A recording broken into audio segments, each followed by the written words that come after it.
Welcome back defence streamers. हम वापस आ गए हैं नई वीडियो के साथ। जैसा कि पिछली क्लास में हमने पढ़ा था सेल की डिस्कवरी के बारे में। सेल क्या होता है जाना था, सेल की डिस्कवरी के बारे में पढ़ा था और कैसे कैसे डिस्कवरी हुई थी और किसने किसने डिस्कवरी की थी इसके बारे में पढ़ा था। फिर हमने ये भी कहा था कि हम नेक्स्ट वीडियो में क्या पढ़ेंगे, टाइप ऑफ ऑर्गेनिजम्स के बारे में पढ़ेंगे, टाइप ऑफ सेल्स के बारे में पढ़ेंगे। तो टाइप ऑफ ऑर्गेनिज्म के बारे में इस वीडियो में पढ़ेंगे हम कि टाइप ऑफ ऑर्गेनिज्म कितने होते हैं। जैसे कि दो तरीके के आपके ऑर्गेनिजम्स होते हैं, यूनिसेलुलर और मल्टीसेलुलर, तो उसके बारे में इस वीडियो में पढ़ेंगे हम। दूसरा हम लोग पढ़ेंगे टाइप ऑफ सेल्स के बारे में। टाइप ऑफ सेल्स कितने होते हैं, जैसे कि दो तरीके के आपके टाइप ऑफ सेल्स होते हैं, उसके बारे में पढ़ेंगे। तो पढ़ेंगे हम लोग किसके बारे में, टाइप ऑफ सेल्स के बारे में। फिर उसके बाद पढ़ेंगे हम इस वीडियो में about shape and size of cells. किसके बारे में, about shape and size of cells.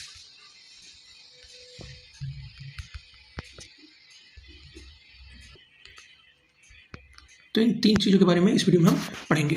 तो अब शुरू करते हैं आगे। और पहला हम लोग जो पढ़ने वाले हैं टाइप ऑफ ऑर्गेनिजम्स के बारे में। तो हम शुरू करते हैं अपना पहला टॉपिक, टाइप ऑफ ऑर्गेनिजम्स। इस टाइप ऑफ ऑर्गेनिजम्स में जैसे हमने पहले भी डिस्कस किया है, दो तरीके के ऑर्गेनिजम्स आते हैं, यूनिसेलुलर ऑर्गेनिजम्स और मल्टीसेलुलर ऑर्गेनिजम्स। तो पहले हम लोग डिस्कस करते हैं अबाउट यूनिसेलुलर ऑर्गेनिजम्स के बारे में। तो यूनिसेलुलर ऑर्गेनिजम्स क्या होते हैं, organism that consist just single cell. ऐसे ऑर्गेनिज्म जो कि क्या सिर्फ सिंगल सेल से बने हुए होते हैं। अब इनका फंक्शन क्या होता है कि एक सिंगल सेल ही क्या करता है, सारे काम करता है। सब सारे कामों में क्या आता है कि एक सिंगल सेल जो है वही क्या करेगा, आपका रिप्रोड्यूस करेगा,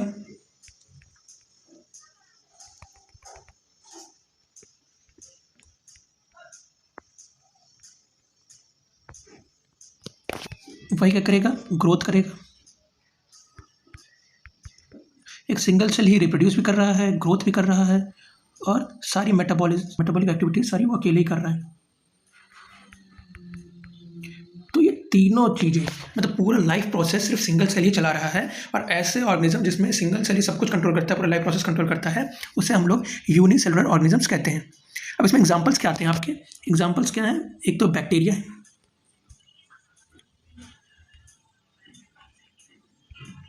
दूसरा आपका क्या है, अमीबा, और तीसरा ईस्ट। मतलब ईस्ट क्या कि फंगी के अंडर आता है, और ये क्या होता है आपका ईस्ट। कई सारे फंगीज होते हैं जो कि क्या मल्टीसेलुलर में भी आते हैं, तो फंगी को हम लोग नहीं लेते हैं। और फंगी में क्या ईस्ट आता है, जो कि क्या होता है कि सिर्फ यूनिसेलुलर में होता है, तो ईस्ट। ठीक है। अबाउट मल्टीसेलुलर ऑर्गेनिजम्स, तो मल्टीसेलुलर ऑर्गेनिजम्स क्या होते हैं, the organisms which are made up of more than one cell और often they are made up of billion cells. मतलब वो एक सेल से ज़्यादा सेल से बने हुए होते हैं, और हर एक सेल क्या करता है, एक स्पेसिफिक वर्क करता है। तो हर एक सेल का अपना एक एक फंक्शन होता है, ठीक है। और when the similar cell group together to perform a specific function, अगर सिमिलर जो सेल्स होते हैं, सिमिलर सेल्स अगर मिल जाते हैं, सिमिलर सेल्स ही अगर, जैसे एक सिंगल सेल है उसको कोई टास्क करना, अब ऐसे कई सारे सेल्स अगर आके मिल जाते हैं, सेम सेल्स, और फिर अगर वो काम कोई एक सिंगल काम कर रहे हैं, कोई एक सिंगल टास्क कर रहे हैं, तो उसे हम लोग क्या कहते हैं, टिश्यू कहते हैं। ठीक है। और जब डिफरेंट टाइप ऑफ टिश्यूज एक साथ मिल जाते हैं, अब ऑर्गन्स मिलकर क्या बनाते हैं, आपका ऑर्गन सिस्टम। ऑर्गन मिलकर क्या बनाते हैं, ऑर्गन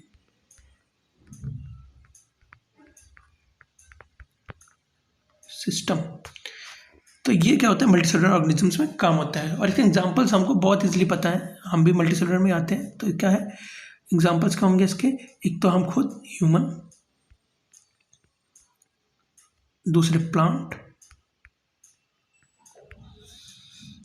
एनिमल्स, हम भी एनिमल्स में आते हैं वैसे, लेकिन फिर भी एग्जांपल्स लेते हैं, एनिमल्स। और फिर एक एग्जांपल जो कि मैंने यूनिसेलुलर में भी लिया था और फिर से लेता हूँ, फंगी, फंजाई जो भी है।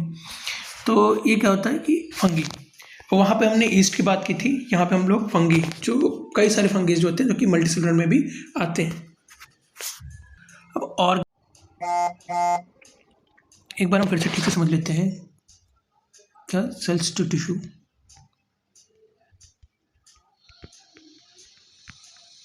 और टिश्यू टू ऑर्गन।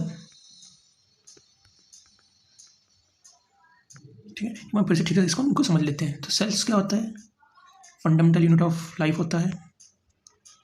अब सिंगल सेल क्या होता है, जब कई सारे सिमिलर सेल्स एक साथ मिल जाते हैं और सिमिलर फंक्शन करने के लिए, मान लो हम एग्जांपल ले लेते हैं मसल सेल्स का। अब कई सारे मसल सेल्स, ये भी मसल सेल्स हैं, ये भी मसल सेल, ये भी मसल सेल। अब ये सारे मसल सेल मिलकर जब एक सिमिलर फंक्शन करने लगेंगे तो क्या बना देंगे, वो मसल टिश्यूज़ बना देंगे। ठीक है, तो ये क्या हो गया, एक डेफिनेशन हो गया कि जब सिमिलर सेल्स एक स्पेसिफिक वर्क करते हैं तो क्या बना देते हैं, आपके टिश्यूज़ बना देते हैं। फिर आगे जब ये different type of tissues, different type of tissues में जैसे कि हमने एग्जांपल लिया था, एक मसल टिश्यू हो गया, एक हम लोग बात कर लेते हैं किसी ऑर्गन की, मान लो कि हार्ट की बात कर लेते हैं। हार्ट में क्या होता है कि कई सारे टिश्यूज़ वर्क करते हैं, जैसे कि आपका मसल टिश्यू हो गया, तो इसका कनेक्टिव टिश्यूज़ हो गए। कनेक्टिव टिश्यूज़ में क्या होता है, ब्लड हुआ, आपका बोन्स हुए, ये सब क्या आते हैं, कनेक्टिव टिश्यूज़ में आते हैं। तो कनेक्टिव टिश्यूज़ हो गया। फिर उसके बाद आपका हो गया क्या, नर्वस टिश्यूज़, क्या हो गया, नर्वस टिश्यूज़। ये टिश्यूज़ मिलकर क्या करते हैं, आपका एक हार्ट को वर्क करने में हेल्प करते हैं, और इन्हीं की हेल्प से क्या करता है क्या है, और एक काम कर रहे होते हैं टिश्यूज़, और डिफरेंट टाइप ऑफ टिश्यूज़, 2 और मोर देन टिश्यूज़ एक साथ काम करते हैं तो वो क्या बनाते हैं, आपके ऑर्गन बनाते हैं, और वही ऑर्गन क्या बनता है, आपका ऑर्गन सिस्टम बनाता है। सेल्स के बारे में जैसे कि हमने पढ़ा था, 2 तरीके के सेल्स होते हैं, प्रोकैरियोटिक सेल्स और यूकैरियोटिक सेल्स। अब प्रोकैरियोटिक सेल्स क्या होते हैं, वो जाने जाते हैं एज अ प्रिमिटिव सेल्स। तो भाई हम पहले प्रोकैरियोटिक सेल्स के बारे में पढ़ लेते हैं। अब प्रोकैरियोटिक सेल्स को क्या कहते हैं हम लोग, प्रिमिटिव सेल्स भी कहते हैं। प्रिमिटिव मतलब पुराना, मतलब पहले यही सेल्स रहते होंगे, इसलिए इनको क्या कहते हैं, प्रिमिटिव सेल्स भी कहा जाता है। अब इसमें क्या होता है, लैक ऑफ ऑर्गेनल्स होता है। इसमें जो सेल होता है, सेल के अंदर ऑर्गेनल्स नहीं होते हैं और ना न्यूक्लियस होता है। ठीक है, तो lack of organelles and lack of nucleus and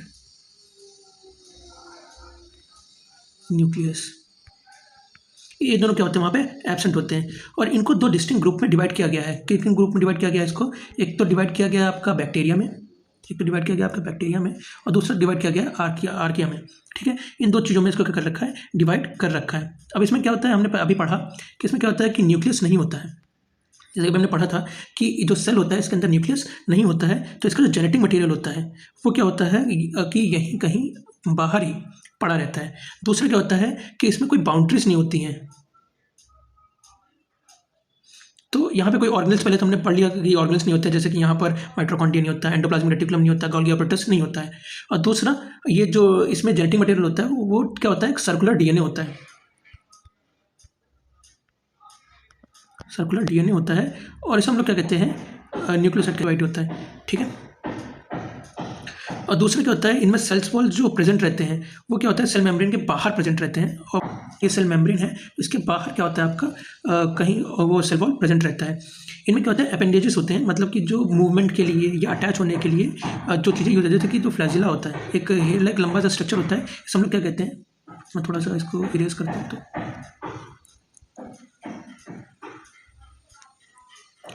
फ्लैजिलास होते हैं। अब ये फ्लैजिलास क्या करते हैं, मूवमेंट में हेल्प करते हैं सेल को, ये मूवमेंट में हेल्प करते हैं। उसके बाद क्या होता है, पिली क्या होता है, ये हेयर लाइक स्ट्रक्चर होता है।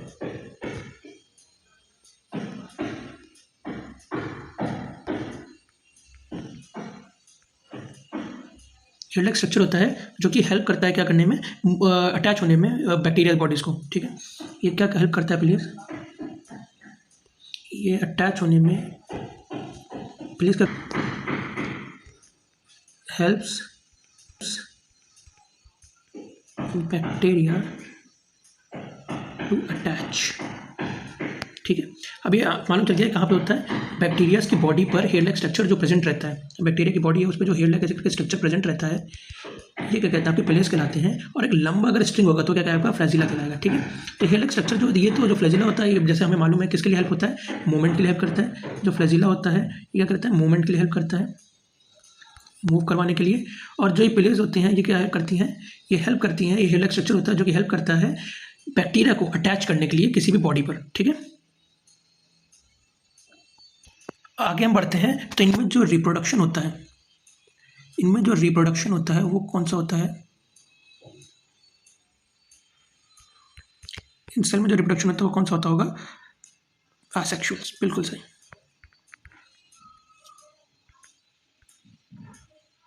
और सेक्सुअल, ठीक है। तो ये इनमें क्या रिप्रोडक्शन होता है।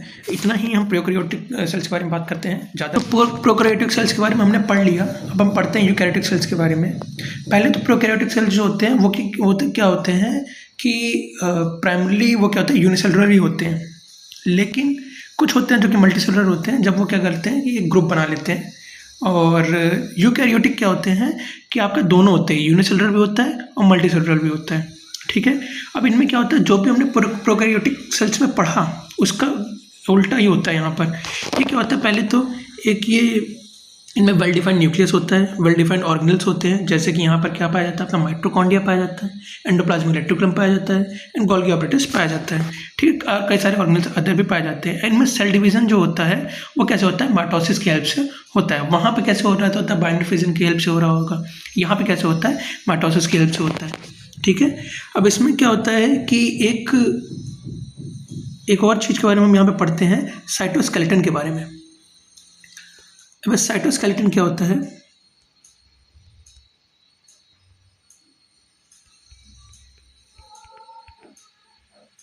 साइटोस्केलेटन क्या होता है, ये एक डायनेमिक नेटवर्क है इंटरलिंक प्रोटीन फिलामेंट्स का। ये क्या है, डायनेमिक नेटवर्क है इंटरलिंक प्रोटीन फिलामेंट्स का, या network of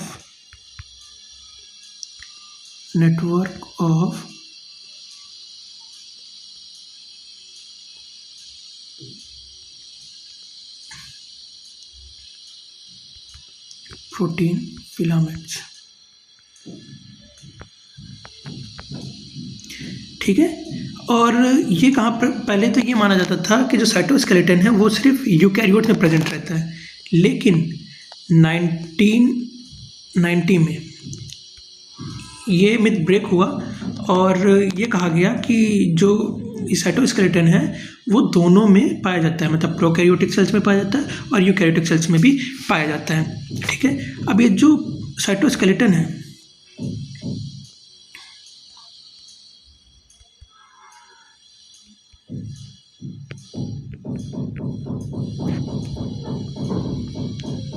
स्केलेटन है वो यूकैरियोट्स में 3 तरीके के होते हैं। पहला क्या होता है आपका, पहला जो टाइप है वो आपका माइक्रोफिलामेंट,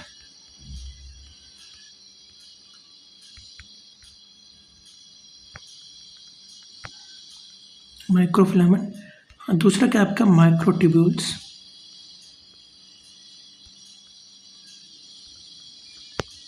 तीसरा आपका क्या होता है, फाइबर्स।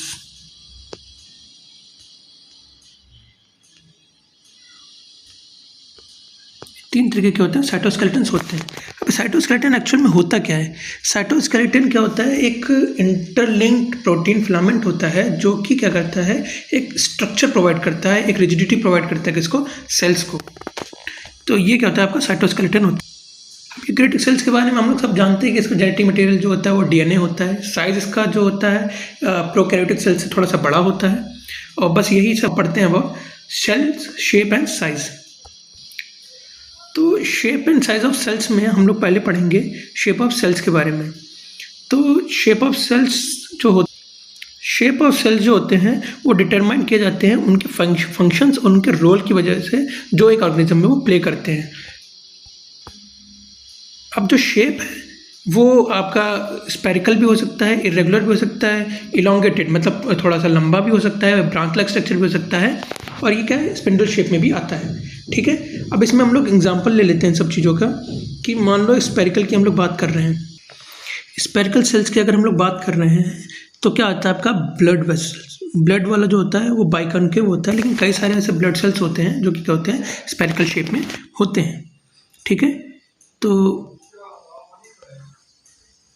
स्पेरिकल का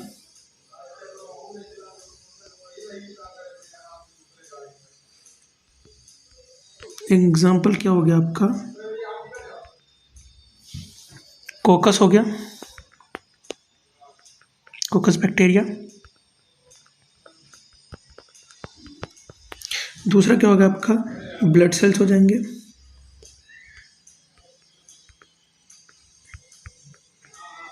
ठीक है। अब हम लोग दूसरा बात करते हैं कि जो आपका स्पिंडल्स, तो तो स्पिंडल्स में क्या हो जाएगा आपका example, muscle cells. Muscle cell का शेप जो होता है वो कैसा होता है, स्पिंडल लाइक होता है, मतलब कि वो थ्रेड लाइक स्ट्रक्चर्स होते हैं उनके, जो कि जॉइंट होते हैं, ठीक। अब उसके बाद आप अगर रेक्टेंगुलर शेप की बात करो,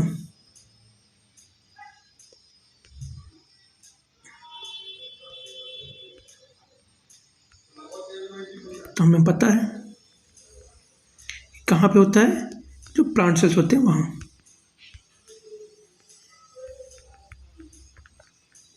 ठीक।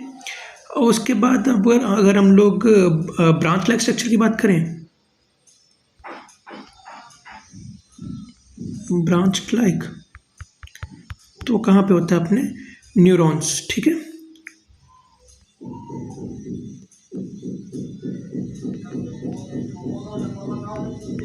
न्यूरॉन्स क्या होते हैं, वो न्यूरॉन्स क्या होते हैं आपके ब्रांच लाइक होते हैं। अब जब रॉड लाइक स्ट्रक्चर अगर हम बात करें,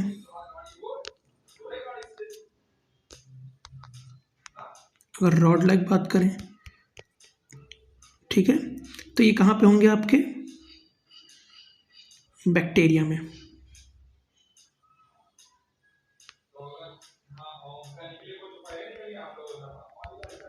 ठीक है, बैक्टीरिया में पाए जाएंगे।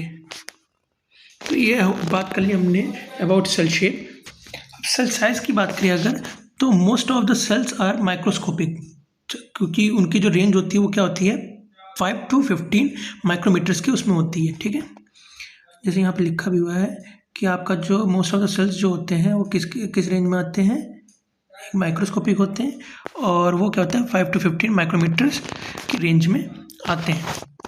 अब इसमें क्या होता है, सबसे स्मॉलेस्ट जो होता है सेल होता है वो होता है आपका माइकोप्लाज्म, जो कि क्या होता है, कितना उसका लेंथ होता है 0.1 to 0.5 माइक्रोमीटर्स,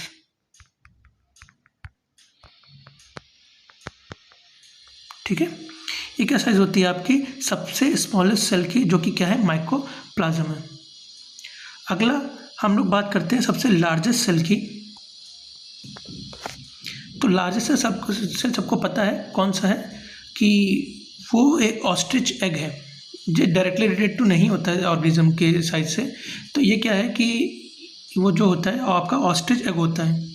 इसको हम लोग हल्का बैक कर देते हैं,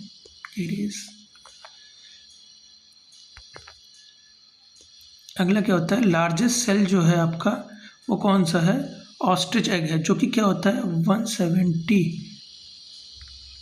mm तक का होता है, ठीक है।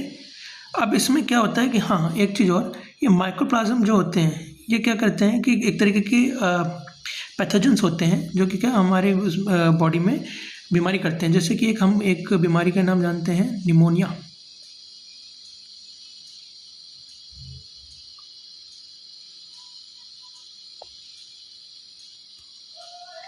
निमोनिया ये क्या होता है कि एक पैथोजन से होता है। और फिर उसके बाद हम बात करते हैं लॉन्गेस्ट सेल के बारे में, जो कि क्या होता है आपका नर्व सेल्स होते हैं, ठीक है। अब नर्व सेल्स में सबसे लॉन्गेस्ट जो सेल है वो नर्व सेल्स कहलाता है, जो कि क्या होता है 1 से लेकर 2 मीटर तक भी हो सकता है, ठीक है। अब इसमें हम लोग एग्जांपल ले लेते हैं, जैसे कि मोटर न्यूरॉन्स की बात करते हैं हम। मोटर न्यूरॉन्स, इनकी जो साइज़ होती है, ठीक है, वो क्या होती है 1 मीटर की लेंथ की होती है। मोटर न्यूरॉन्स की जो लेंथ होती है वो 1 मीटर की होती है, जो कि स्पाइनल कॉर्ड में होता है आपका, ठीक है। दूसरा एग्जांपल अगर हम लोग लेते हैं वो होता है आपका सेंसरी न्यूरॉन्स। इसकी जो लेंथ होती है वो कितनी होती है आपकी 1.5 मीटर तक की होती है, ठीक है। तो हमने पढ़ लिया साइज़ के बारे में, पढ़ लिया और शेप के बारे में भी पढ़ लिया। शेप क्या होता है कि इसका कई तरीके के शेप्स होते हैं आपके, जैसे कि रेक्टेंगुलर होता है, सर्कुलर होता है, स्पेरिकल होता है, ब्रांच लाइक होता है, स्पिंडल शेप्ड होता है। दूसरा साइज़ के बारे में पढ़ लिया। अब साइज़ क्या होता है कि स्मॉलेस्ट साइज़ तो जो सेल है वो होता है आपका माइक्रोप्लाज्म, जो कि क्या होता है, एक तरीके का पैथोजन होता है जो निमोनिया कॉज करता है। दूसरा आपका सबसे लार्जेस्ट सेल जो है वो है एक ऑस्ट्रिच एग, जो कि 170 mm का होता है।